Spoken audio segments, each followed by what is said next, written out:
Pare, tama na! Tama na! Pare! Sani, ano ba? Sani!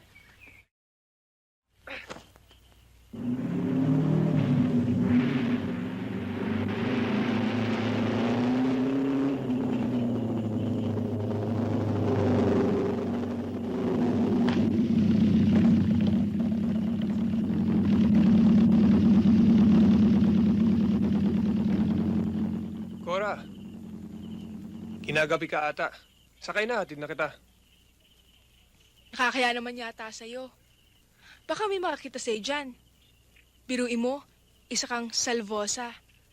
Tapos, ako lang ang sakay mo. Grabe ka naman magsalita. Pare-pareho lang tayong tao eh. Siguro natatakot ka dahil sa nangyari dati. Si Papa naman ang may desisyon nun. Naawa nga ako sa mga nasaktan. Pero wala na akong magawa.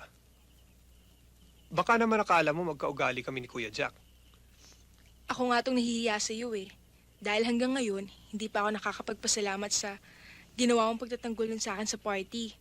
Tatanggapin ko lang ang pasasalamat mo kung tatanggapin mo ang imbitasyon kong kumain sa labas. Sige na nga. Sakay na. Ay!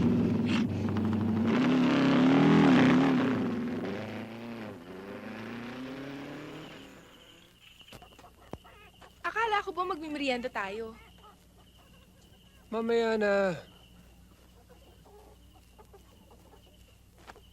Ang daming itlog. Alam mo, mahilig ako sa itlog. Itlog? Masarap to kung sariwa. Magsasawa ka rito.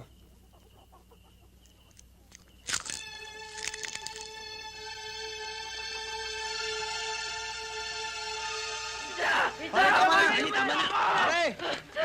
Sani, ano ba? Sani! Kung susugod tayo, dahil pa natin na... Nangyari. Na si Cora. Pero ang pabalik mo pa... Hindi mo ako maintindihan eh. At hindi niyo ako maintindihan. Masakit para sa akin yun dahil mahal ko si Cora. Ngayon, kung ayaw niyo ako samahan, ako mag-isa lalaban. Sani, Ano ba? tumigil ka! Titigil ka! Sani! Bitiwan niyo ako! Ano ba? Sabi niyo, bitiwan niyo ako! Titigil! Ha?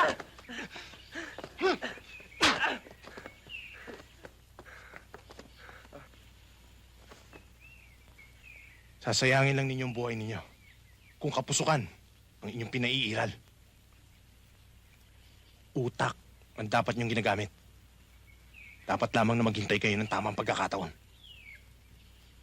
Tol, huwag mo isipin na hindi kami nasaktan. Nasaktan din kami. Dahil sa tunay na magkakaibigan, ang sakit ng isa ay sakit ng lahat. Huwag kang mag-alala, Iha. Batay sa mga sinalaysay mong pangyayari, tiyak, ang lumapastangan sa iyo ay maiuupo natin sa silya elektrika. Attorney Sibal, hulog ho kayo ng langit sa amin. Mabibilang na po sa daliri ang makataong abogado na tulad ninyo. Paano ho kaya namin kayo mapapayaran? Mabigyan lang ng hustisya ang batang yan. Kontento na ako. Hindi niyo po na itatanong, misis. Ako po'y anak pawis din. Kaya't ang buong puso ko'y nakalaan para sa mga mahihirap. Hinihiling ko lang sa iyo, Iha.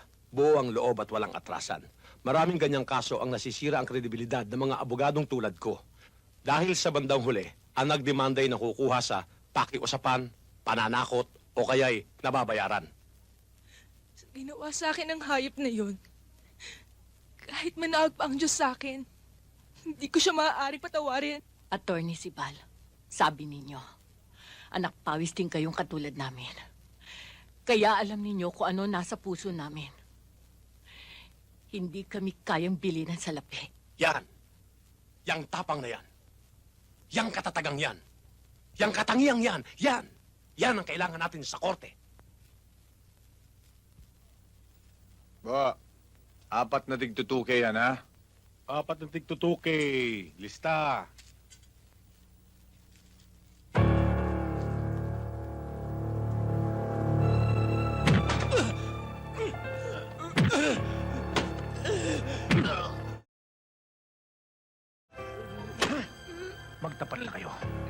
walang ibang kukuha ng mga last name kung hindi kayo.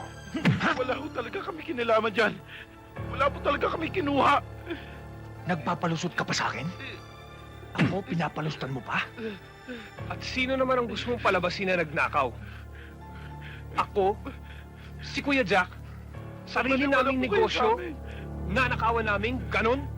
Wala ho talaga kami kinalaman tungkol Mami dyan. ka na. Aminin mo na yan. Jack, hindi lang pala yan ang nawawala. Ang dami pa. Nagiging masyadong maluwag yata tayo ngayon. Lalong lumalala ang mga nakawan. Bigyan ng leksyon ng dalawang yan. Aba! Ako nang bahala sa